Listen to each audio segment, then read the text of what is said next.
Welcome back to another edition of the Breakdown, you all. Today is special because it is Brian Glaze YouTube uh, first. I'm actually going to be using video footage of the game as I break down my analysis. I know some of you in different places here and there have requested this. I finally got into it. I don't know if this is going to be as frequent a thing because it takes a little bit more time and a lot more effort that I can't do right now, but I'm going to do it. Now, of course, as you know from the title, this is about the Super Bowl. With a game that good, how could you not make a video on it? Unfortunately, I won't be able to give you a lot of the whole game. Most of this will come from the first half because the footage I was using for the second half, when I was recording it, it dropped a lot of frames. So I don't want to give you that. That'll hurt your eyes. It won't do any good for you. But in the end, I'm just going to give you the general gist of what happened in the Super Bowl. And then I'm going to break down some specific plays. And really, I don't know if it's much of a breakdown, more like just highlight the ones that I thought were pretty cool. So, what happened to the defense in Super Bowl 52? Well, first of all, the Patriots defense, man, they just didn't have the horses. And by didn't have the horses, I mean they did not have the talent to stop Philadelphia, which is really weird because, you know, if you know football, if you know the NFL, you know the New England Patriots, you know that they don't go out and spend a lot of money in free agency to bring in talent.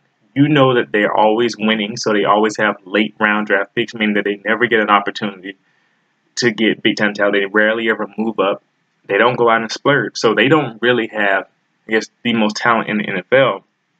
So it's no surprise that they aren't the most talent-rich unit. But the fact that it was such a big discrepancy between what the Eagles' offense could do to them and what they could do to stop it, that itself may have been surprising, especially considering that Bill Belichick's known for his defense. They've been bend but don't break, but they broke quite a bit in this Super Bowl game. They had no pass rush at all, and when you don't have any pass rush, your DBs are left on the island. So the DBs are probably the strength of their team at this point because of their pass rush was bad, but none of the coverages that they were using were working, whether it was man, zone, blitzes, whatever they wanted to do.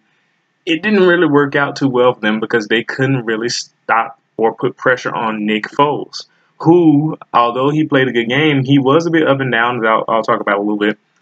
But when you don't put any pressure on him, he can bounce back at any time and make great throws, which is what he did, especially as the game progressed. With that said, surprisingly, Philadelphia didn't have defense either, which is really weird. If I'm not mistaken, the Patriots did not punt the ball at all in this game. The Patriots did not punt the ball at all. The Eagles couldn't generate any pressure, so Brady had all day to throw at times. And other times, even when they could generate some pressure, the Patriots, they're really good at this. They've been doing this for years now because they don't invest money in their offensive line. They threw a ton of shorter passes to slow down the rush. So after throwing those short passes, the Eagles stopped rushing up the field as much, and they tried to just collapse the pocket. But Brady and his receivers knew where they wanted to go, so they were throwing the balls with anticipation and before the defense could even get near them. With all of that said, as I've been tearing down the defenses, the red zone defense was okay at the beginning of the game, or at the very least, the offense that stalled at the beginning of the game, and the red zone defense did just enough where they forced a few field goals. Specifically, Philadelphia's red zone defenses, they forced 3 field goals early on in the game, and New England forced field goal 2 early on in the game. After that, man, especially second half on, it was up and down the field, up and down the field, up and down the field. So, yeah, defense did not show up in this game, and that provided a lot of entertainment for a lot of you probably. But it was kind of sad to see. And another key that I want to bring in too is that the Eagles were able to wear out the Patriots defense and keep Tom Brady off the field. So even though they couldn't stop Tom Brady, they kept him off the field as much by running long drives. Their first drive was 14 plays. Their second drive took a long time. Third drive, and just later on in the game, they just kept holding on to the ball and running. And that was able to help them out in the end, I believe. And just one of the 2 last things I'll highlight. Nick Foles, he was hot and cold in this game.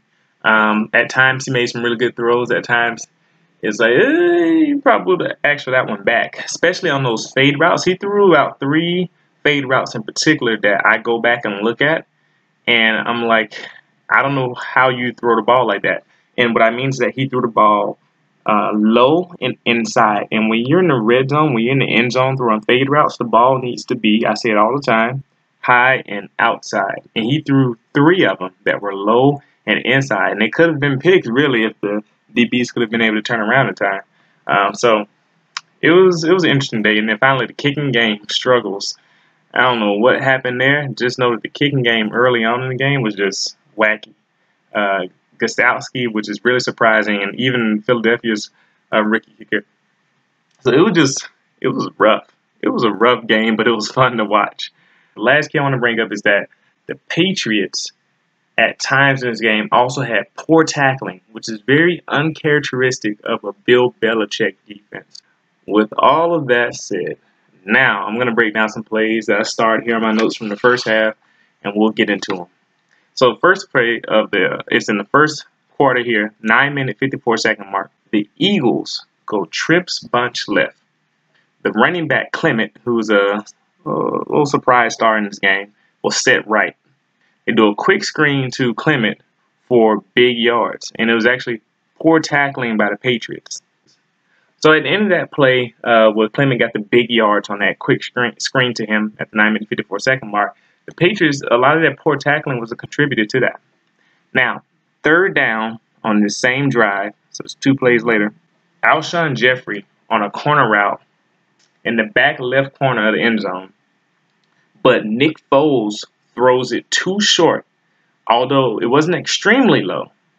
It wasn't an extremely low pass, but it was short, so the ball was not high, and it wasn't far enough out to create a true jump ball for Alshon Jeffrey to go get. The defensive back, Eric Rowe, for the Patriots, was able to bat the ball away. And this forces a field goal. The Eagles go up 3-0, even though the Eagles had a 14-play drive. So the Patriots defense started out not showing up. Now, moving on to my next play, the 4-minute 30-second mark of the first quarter. New England goes 4 wide. They transition to a 5 wide set. So they're spreading out the Eagles. No, they can't run directly at them, so they have to throw a lot of short passes. Tom Brady looks for Robert Gronkowski across the middle, but he puts the ball behind him significantly. So Tom Brady usually doesn't miss like this, and I was just surprised to see such a miss. So it's incomplete. They have to settle for a field goal. Now the score's tied 3-3. Now, going on to the 3-minute 33-second mark, the Eagles here, I believe, it's like a read option type play. Maybe they would have thought it was an RPO, but I think it was more of a read option to LeGarrette Blount. Blount goes against, this is the Patriots' base 3-4 defense. This is what I mean they didn't have the horses. When you watch this play, they get blown off the ball, and LeGarrette Blount gets big yards here. And they say, go look at them get blown off the ball on this play. They're all just getting moved out of the way. Poor tackling as well. It was just a rough day for the Patriots defense. 2-minute 44-second mark. It's a play action pass with Alshon Jeffrey and one-on-one coverage with defensive back Eric Rowe. Again, the Patriots left him on an island here. So Foles puts it toward the back of the end zone into the outside shoulder. So this is one of the times where Foles made a really good throw. Like I say, he was hot and cold. Alshon Jeffrey jumps up and catches the ball toward his outside shoulder. The defensive back had no possible way to impact that ball. That is a good throw from Nick Foles. Man, what's the next play I'm going to show you? All right, second quarter now. Patriots are going 4 wide. They do a bench concept, which is all 2 wide receivers on both sides of the line of scrimmage. And they're closer to the line, and one's up and one's back. They do an end around to Brandon Cooks, but it was actually a good job by the Eagles defensive back, number 23, to catch Brandon Cooks trying to hurdle him. Wow, that's really impressive. Brandon Cooks is really short, but he got some height on this one, but he couldn't get over. It's a good play by the DB here to stop, this is critical, a 3rd down conversion. So ended up being a bobbled snap, and they end up missing the field goal. So this ends up being one of those, like I said, red zone defenses where it was okay enough. It was actually a really good play here to force a field goal, but then the Patriots kicker missed the field goal. So unfortunately for them, they get no points for a really good drive. Like I said, Eagles didn't stop them really all day. Now, 13-minute, 11-second mark. Brandon Cooks takes a hit right here. Here, 2 wide receivers, 2 tight ends. Philadelphia may have been in this man coverage here in this defense. Not sure, it's hard to see from the angle. But the Eagles' pass rush was closing in. But Tom Brady hits Brandon Cooks on a deep out to the left side of the field. Now, the ball's a little slow. So Tom Brady's a little slow with the ball here.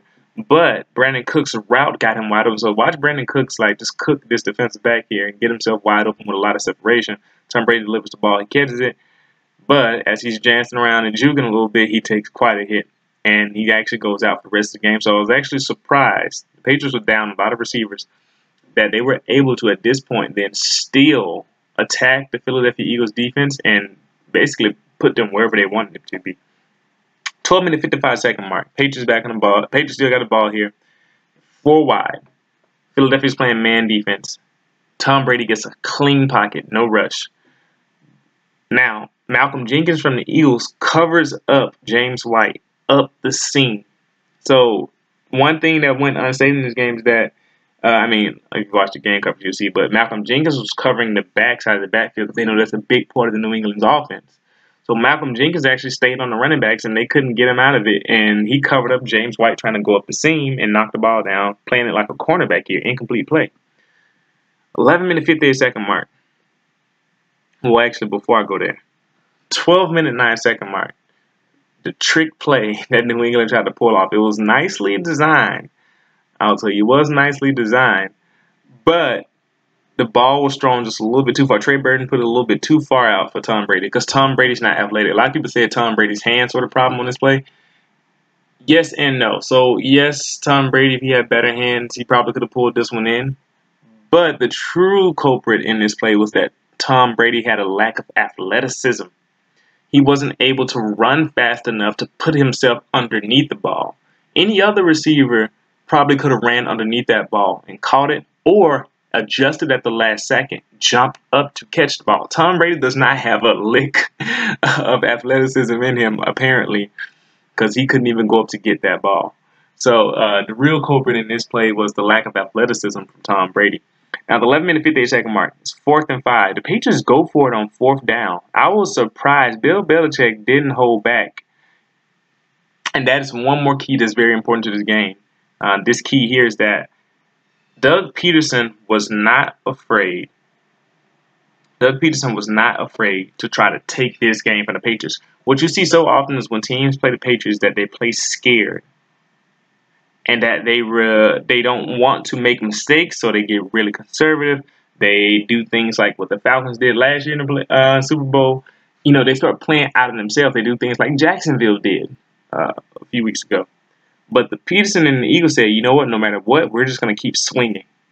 And it worked. And so it was interesting to see that the Patriots now are doing it on this play. The Patriots went down swinging. They kept going. So it was interesting. They went for it on 4th and 5. The pressure got in Tom Brady's face, which causes a weaker throw. This pressure causes Tom Brady to throw a weak pass to Robert Gronkowski down the right sideline. The ball ends up being a bit short, but it was to the outside. So that shows you the type of quarterback Brady is. Even when he throws a bad throw, it's still a good throw. It ends up being incomplete on 4th down. So that was surprising they went for it on 4th there. 8-minute, 55-second mark. Philadelphia's ball. So it's the next, I said next play, but you don't know the previous play. But I'm not going to tell you. 8-minute, 55-second mark. You do outside zone left with LeGarrette Blount. And so what they did was they do a zone blocking scheme where they block everybody down to the left. And LeGarrette Blount's supposed to stretch it to the left following those blocks. He follows it well. The Eagles block everybody in the Patriots front 7. And it makes a lane for LeGarrette Blount to take off to the end zone. Easy touchdown. Those are the type of plays that Alabama does when they're playing against teams. Just blocking people up and down the field. The Patriots were just outmanned. And so, like I said, that's all I got for you because the rest of the footage I don't want to show it to you. The frame rate's dropping down, so it wasn't as good.